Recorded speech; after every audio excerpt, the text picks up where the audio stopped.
헬로? 헬로? 헬로는 아니시잖아요. 왜 그래요? 반가워요. 반갑습니다. 감사합니다. 목사님 38년 축하드립니다. 감사합니다. 그리고 저에게 이렇게 기회를 주셔서 감사하고, 원래는 이렇게 잘 안 떨리는데 엄청 떨리네요, 지금. 진짜 많이 떨려서 할 말 다 잃었습니다. 제가 잠깐 소개드리고 말씀 보고 간증해 드리겠습니다. 저는 제 이름은 권단열이고요. 제가 시가성교회 44기로 왔고요. 44기에 저에게 의미가 아주 큽니다. 두 번 죽는 거잖아요. 44. 그 번호가 저에게 계속 따라왔습니다. 두 번 죽는다는 말이 무슨 말이냐면 저도 이제 마약 중독자로서 육신으로 죽고 영적으로도 죽고, 그러나 하나님께서 저를 살리신 것을 믿습니다. 아멘. 그게 44기입니다. 그리고 이제 현재 제가 이제 워싱턴 DC, 버지니아 쪽에서 제가 지금 살고 있는데요. 거기서 워싱턴 중앙 장로교회에 부목사를 있고요. 그리고 지금 2년 동안 그 지역에, DC 지역에서 개척을 했어요. 그래서 그 교회에서 제가 지금 담당하고 있습니다. 그게 저의 짧은 소개고요. 오늘 말씀을 제가 읽어드리겠습니다. 말씀은 마태복음 4장 18절에서 22절 말씀인데요. 마태복음 4장 18절에서 22절 말씀 제가 읽어드리겠습니다. 죄송합니다. 17절부터 시작했습니다. 4장 17절에서 22절 말씀. 이때부터 예수께서 비로소 전파하여 이르시되 회개하라, 천국이 가까이 왔느니라 하시더라. 갈릴리 해변에 다니시다가 두 형제 곧 베드로라 하는 시몬과 그의 형제 안드레가 바다에 그물 던지는 것을 보시니 그들은 어부라. 말씀하시되 나를 따라오라, 내가 너희를 사람을 낚는 어부가 되게 하리라 하시니 그들이 곧 그물을 버려두고 예수를 따르리나. 거기서 더 가시다가 다른 두 형제 곧 세베대의 아들 야고보와 그의 형제 요한이 그의 아버지 세베대와 함께 배에서 그물을 깁는 것을 보시고 부르시니 그들이 곧 배와 아버지를 버려두고 예수를 따르니라. 아멘. 아멘. 장로님 잘 들으세요? 네. 안 들린다고 하셔가지고. 오케이. 기도하겠습니다. 하나님 감사합니다. 이 시간에 저를 자랑하는 것이 아니라 하나님이 나타나고 하나님께서 역사하셔서 우리 모든 형제자매들에게 은혜를 주셔서 이 말씀을, 이 간증을 통해서 다시 한번 일어서서 하나님을 위해 모든 것을 쏟고 희생하는 하나님의 자녀가 되게 하여 주옵소서. 감사합니다. 예수님 이름으로 기도했습니다. 아멘.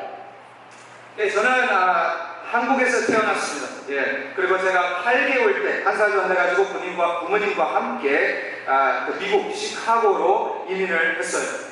그래서 많은 사람들은 저를 2세라고 생각하는데요. 2세죠. 우리 부모님이 1세고 제가 2세라고 생각하는데, 그런데 저는 개인적으로는 2세가 아니고요. 저는 한국에서 태어났잖아요. 그렇죠? 한국에서 태어났으면, 그런데 저는 또 사람들은 그러면 1.5세가 아닌가? 1.5세도 아닙니다. 1.5세도 아니고 사람들에게는 저는 이렇게 말합니다. 저는 1.8세라고 말을 하는데요. 1.8세 맞잖아요. 그렇죠? 아주 어렸을 때 한국에서 태어났으니까. 다시 말하면 이게 무슨 말이냐면요. 없는 것을 만들어내는 인생이에요. 그렇죠? 처음인 거예요. 그렇죠? 처음인 겁니다. 바로 여기서 제 문제가 시작이 되었습니다. 무슨 문제일까요? 제 문제는 정체성의 문제였습니다. 영어로는 identity crisis입니다. 정체성의 문제.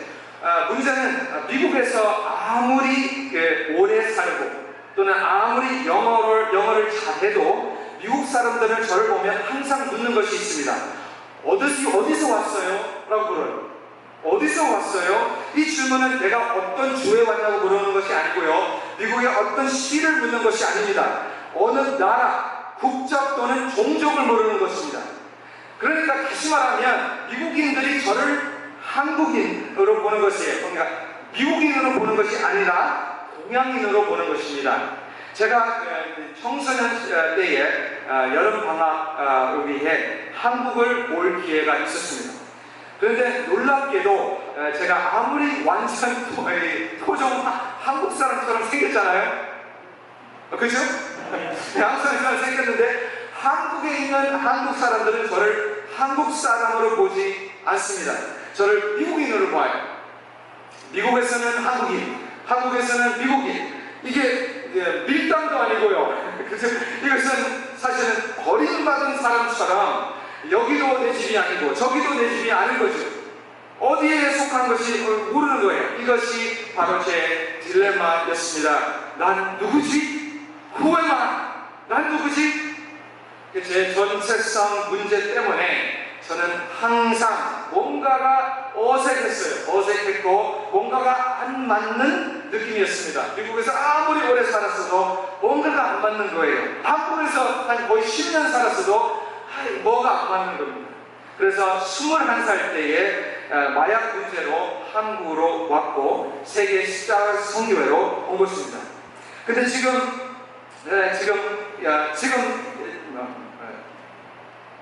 사실 이런 데가 아니었죠. 사실 이런 데 와서 얼마나 좋아요. 사실 그 당시에는 아무것도 없는 보이는 게 산밖에 안 보이는 곳 강원도 횡성에서 세계 십자가 선교가 있었잖아요. 그렇죠? 이게 얼마나 아름답습니까? 아멘? 네. 거기 강원도 행성은 진짜 사람이 사는 곳은 아닙니다.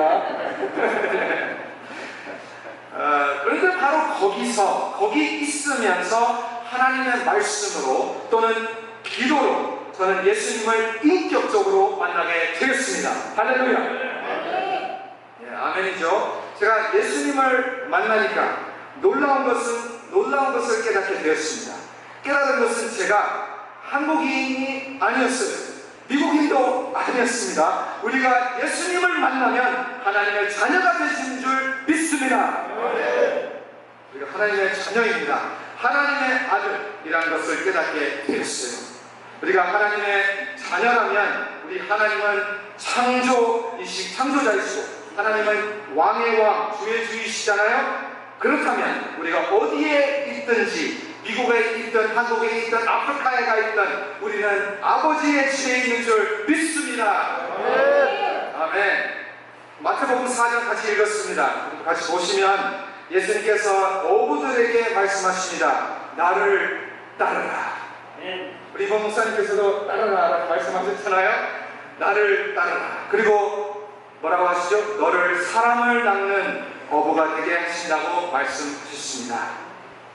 여기에 중요한 것은 예수님께서 우리의 삶을 책임지시겠다는 말씀이에요.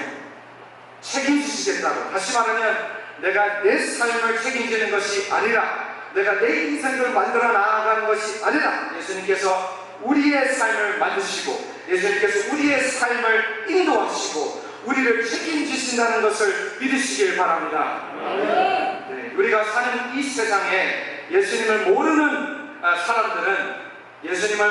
사람들은 자기가 자기의 삶을 만들어 나아가야 합니다. 다시 말하면 내 힘으로 내 능력으로 해야 되잖아요. 그런데 우리 모두가 다 잘 아는 것처럼 예수님 없이는 힘든 것은 둘째치고 우리는 실패의 삶을 살게 됩니다. 예수님을 모르면 실패의 삶을 살게 돼요. 저는 예수님을 몰랐을 때는 실패의 삶을 살게 되었습니다. 제 가족이 시카고로 이민했을 때 이민 생활이 아주 어려웠죠. 힘들었습니다. 저는 첫 아들로서, 마지로서, 큰 아들로서 부모님은 저에게 큰 기대를 하셨습니다. 부모님은 저에게 말로는 안 했지만 기대하신 것은 너는 성공해야 된다. 성공을 해야 된다. 이 세상에서 1등을 해야 된다는 말은 안 했지만 그런 식으로 저를 교육을 시켰습니다. 미국에서 한국인이 성공을 하려면 배로, 2배로, 3배로 열심히 해야 된다고 저를 교육을 시켰습니다. 부모님은 제가 목사가 되기를 절대로 원하지 않았습니다. 왜냐하면 돈을 못 벌으니까. 구체적으로 말은 안 하셨지만 의사가 되기를, 변호사가 되기를 원하셨겠죠. 그래서 좋은 아들로서, 착한 아들로서, 큰 아들로서 저는 내 나름대로 최선을 다했어요. 무엇을 해도 최선을 했고 열심을 냈습니다. 그리고 사실은 잘했습니다. 무엇을 해도 잘했어요. 그런데 문제가 있었습니다. 겉으로는 다 괜찮게 보였지만 다른 사람들이 봤을 때도 아주 부러워할 만큼 보였지만 제 마음속에는 너무나 힘들었습니다. 저는 부모님을 위해서 살고 부모님을 만족하기 위해서 최선을 다했습니다. 그리고 모든 것을 그렇게 하면서 잘을 했어요. 다시 말하면 그 문제죠. 겉으로는 다 괜찮게 보이지만 속으로 그러니까 이중생활을 살게 되었어요. 저는 부모님을 기쁘게 해드리려고 노력을 많이 했습니다. 이 세상에 성공하려고 노력을 했어요. 그 당시에는 몰랐지만 그것이 바로 나의 우상이었습니다. 나의 우상이에요. 어느 날 제 증조할머니께서 저에게 말씀하셨습니다. 다녀라, 네가 잘하는 것은 하나님 때문이다 라고 하셨어요. 하나님께 감사해야 된다, 증조할머니께서 저에게 말씀하셨습니다. 그런데 저는 이해를 못했습니다. 이해가 안 가는 거예요. 할머니, 내가 왜 하나님께 감사해야 되나요? 내가 다 했는데, 내가 열심히 해서, 내가 공부해서, 내가 노력해서 잘 하는 거잖아요. 할머니, 저는 하나님 필요 없습니다 라고 이야기를 했습니다. 여러분, 성경을 읽어보시면 하나님께서 아담을 만드셨을 때 뭐라고 하셨죠? 창세기 2장 18절 말씀에 나옵니다. 사람이 혼자 사는 것이 좋지 아니하니 라고 말씀하셔요. 내가 그를 위하여 돕는 배필을 지으리라 라고 말씀하셨습니다. 다시 말하면 이 말씀이 무슨 말이냐면 우리는 홀로 사는 사람들이 아닙니다.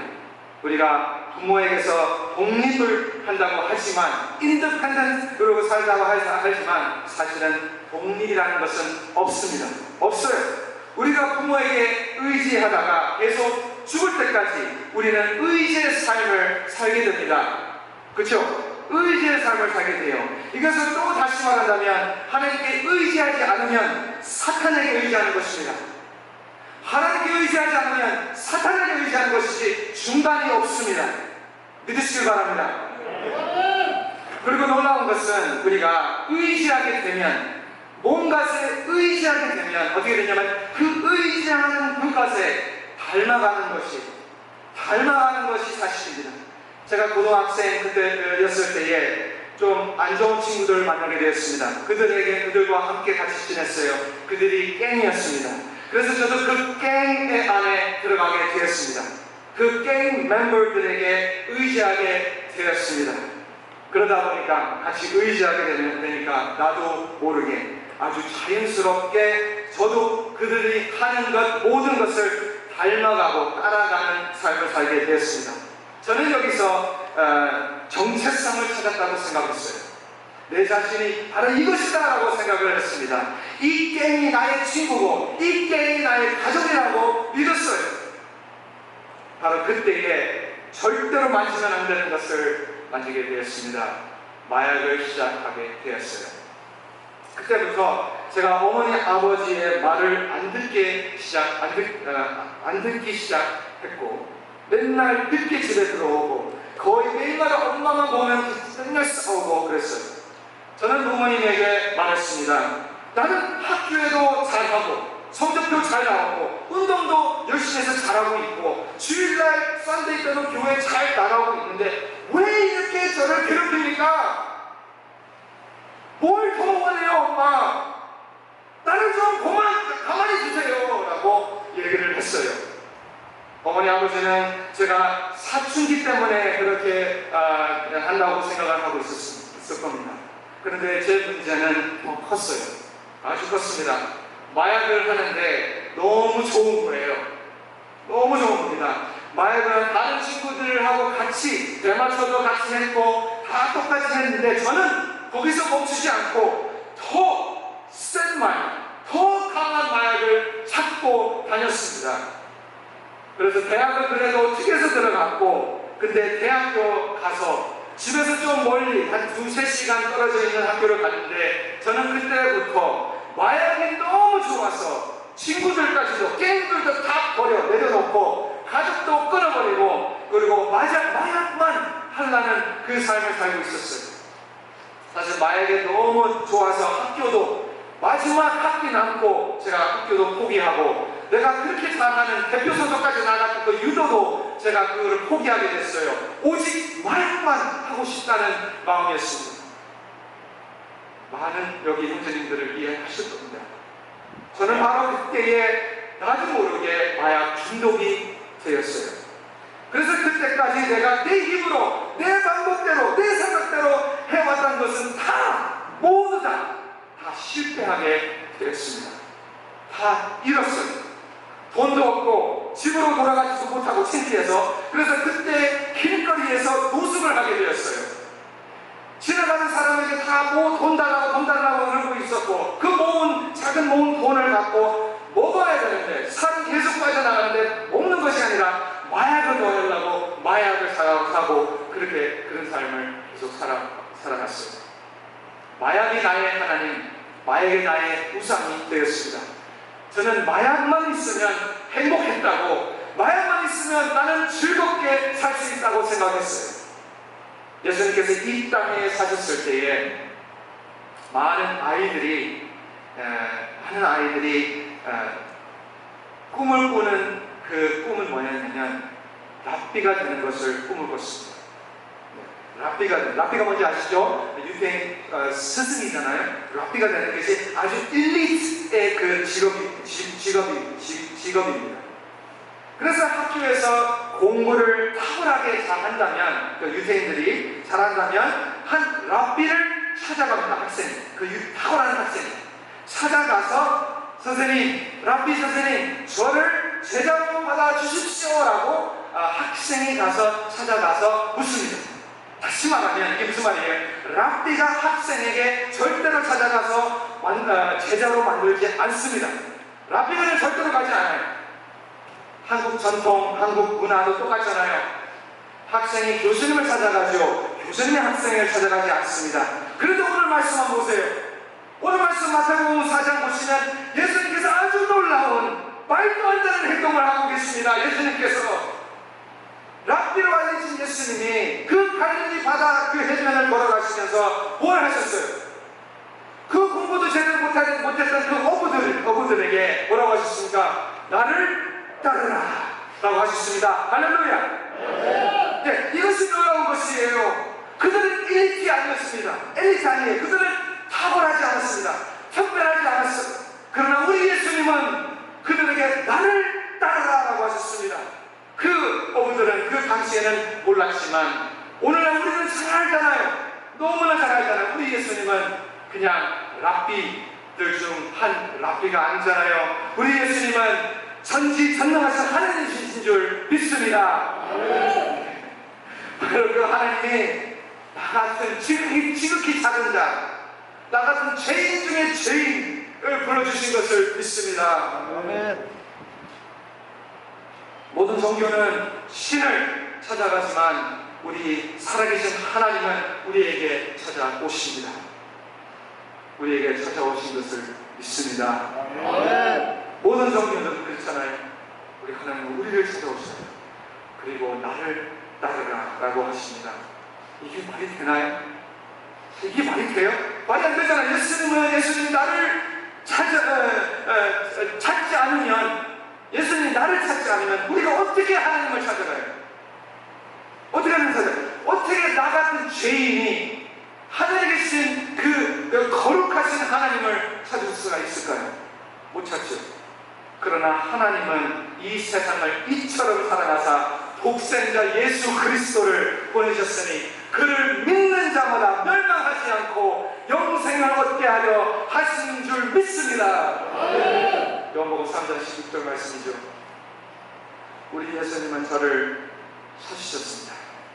제가 길거리에서 노숙하며 마약에 쪄 있었을 때 어느 날 아침 새벽에 제가 걸어다니다가 갑자기 제가 이상한 것을 봤어요. 아주 이상한 걸 봤어요. 뭘 봤냐면 갑자기 그 흑인 동네예요. 완전 흑인 동네에 어머니 아버지의 차가 보이는 겁니다. 갑자기 아주 새벽에. 그리고 그 차가 파킹에 있는 그 가게, 그 가게 보니까 어머니가 계시는 거예요. 완전 놀랐습니다. 완전 놀랐어요. 진짜인가 가짜인가? 내가 지금 마약 때문에 지금 이상한 걸 보고 있는가? 라고 생각했어요. 그런데 진짜 엄마 아빠가 우연히 그 동네에 세탁소를 차린 것입니다. 제가 거기에 있는 것을 엄마도 몰랐어요. 그 동네에 제가 거기 있는 걸 몰랐어요. 아무도 몰랐습니다. 그러나 우리 하나님은 아셨습니다. 이것은 우연히가 아니라 하나님의 은혜, 하나님의 자비, 하나님의 놀라운 섭리인 줄 믿습니다. 그렇게 해서 부모님과 함께 다시 만나게 되었고요. 제 어머니가 저를 보고 얼마나 놀랐겠어요. 그래서 그때부터 저를 데리고 부모님 저를 데리고 이 병원 저 병원 이 유명한 목사님 그 어떤 은사가 있다는 유명한 목사님도 찾아가 보고요. 여기저기 다 다녀봤는데 다 해도 아무것도 되는 것이 없어요. 다 다녀봤는데 무엇을 해도 저는 어떻게 해서든지 도망 나가서 마약을 흡수하게 됐어요. 그런데 어느 날 아버지께서 한국에 어떤 목사님이 계시는데 그 목사님한테 가면 마약을 끊을 수 있다는 것을 들었어요. 그리고 부모님이 저한테 그런 말은 안 하시고 저에게 물었습니다. 너 혹시 한국 가서 좀 쉬고 올래? 라고 하셨어요. 한국 가서 좀 쉬고 올래? 근데 진짜 한국 와 보니까 사실 저는 서울에 있을 줄 알았어요. 서울에 하면 또 그 나이트클럽도 있고 또 재밌는 게 많은데 그래서 당연히 서울에 있을 줄 알았습니다. 근데 서울도 아니고 경기도도 아니고 강원도 횡성 완전 시골도 아니고 산밖에 안 보이는 그런 곳에서 가게 되었습니다. 그 십자가 성교회라는 데로 와서 목사님을 만나니까 목사님 앞이 안 보이시는 맹인이십니다. 내가 뭐라고 하시면 내가 땅 끝에서부터 너를 붙들며 그쵸? 미국에서 왔잖아요. 땅 끝에서부터 너를 붙들며 땅 못하게서 너를 부르고 내가 이르기를 너는 나의 종이라 나를 버리지 다른 모든 상관을 버렸는데요. 너는 나의 종이라 내가 너를 택하고 실어버리지 아니하였다 라고 말씀하셨습니다. 할렐루야. 아멘. 네, 저는 그때 애기처럼 펑펑 울었습니다. 진짜 눈물 흘리면서 콧물 다 나오면서 회개하게 됐습니다. 회개하고 몇 시간 지나가도 모르는 눈물을 흘리면서 울었어요. 어떻게 나 같은 죄인을 하나님, 나 같은 나쁜 놈을 하나님께서 저를 살려주셨습니까? 하나님께서 저를 살려주신 걸 감사합니다. 예수님 감사합니다라고 기도를 했어요. 십자가를 지신 건 나를 위해서 주셨군요 라는 것을 깨닫게 되었습니다. 저는 그때 마약을 끊으려고 하지 않았어요. 끊으려고 노력했을 때는 절대로 안 끊겼는데 예수님을 만나니까 마약이 끊게 되어버렸습니다. 네. 자동으로 오토매틱으로 생각도 안 나요. 예수님만 보이는 거예요. 더 이상 내가 한 것이 아니라 더 이상 내가 사는 것이 아니라 나를 위하여 자기 자신을 버리신 하나님의 아들 예수 그리스도를 믿는 믿음 안에서 사는 것을 믿게 되었습니다. 오늘 말씀에 예수님께서 이 어부들을 부르셨을 때에 이 어부들이 그 그물을 계속 잡고 있었으면 못 따라가잖아요. 그렇죠? 그 그물을 갖고 어떻게 따라가요? 그래서 많은 목사님들이 설교자들이 어떻게 말을 하냐면 그 그물을 너의 그물이 뭔지는 모르지만 그 그물을 내려놔야 한다고 설교를 해요. 그 그물을 내려놓으라고. 그러면 저분들이 아멘을 해요. 그러나 저는 그렇게 보지 않아요. 저는 그렇게 믿지도 않아요. 예수님을 만나면 그 그물, 그 마약, 그 무엇을 자동으로 내려놓은 줄 믿습니다. 예수님을 만나니까 저는 제 정체성을 찾았습니다. 저는 한국 사람이 아닙니다. 저는 미국 사람도 아닙니다. 저는 하나님의 아들, 여러분들처럼 천국 백성인 줄 믿습니다. 이제는 실패의 삶을 사는 것이 아니라 우리 예수님은 부활하셨습니다. 우리는 승리의 삶을 사는 하나님의 자녀가 되는 예수님의 이름으로 살아가는 천국 백성인 줄 믿습니다. 기도하겠습니다. 하나님 감사합니다. 하나님 이 시간 이 부족한 종을 통해 간증을 듣게 해주셔서 감사합니다. 하나님 성령님께서 역사하셔서 우리 모두에게 그 은혜를 통해 하나님만 바라보고 예수님을 따라가는 삶을 살게 하여 주옵소서. 감사합니다. 예수님의 이름으로 기도했습니다. 아멘.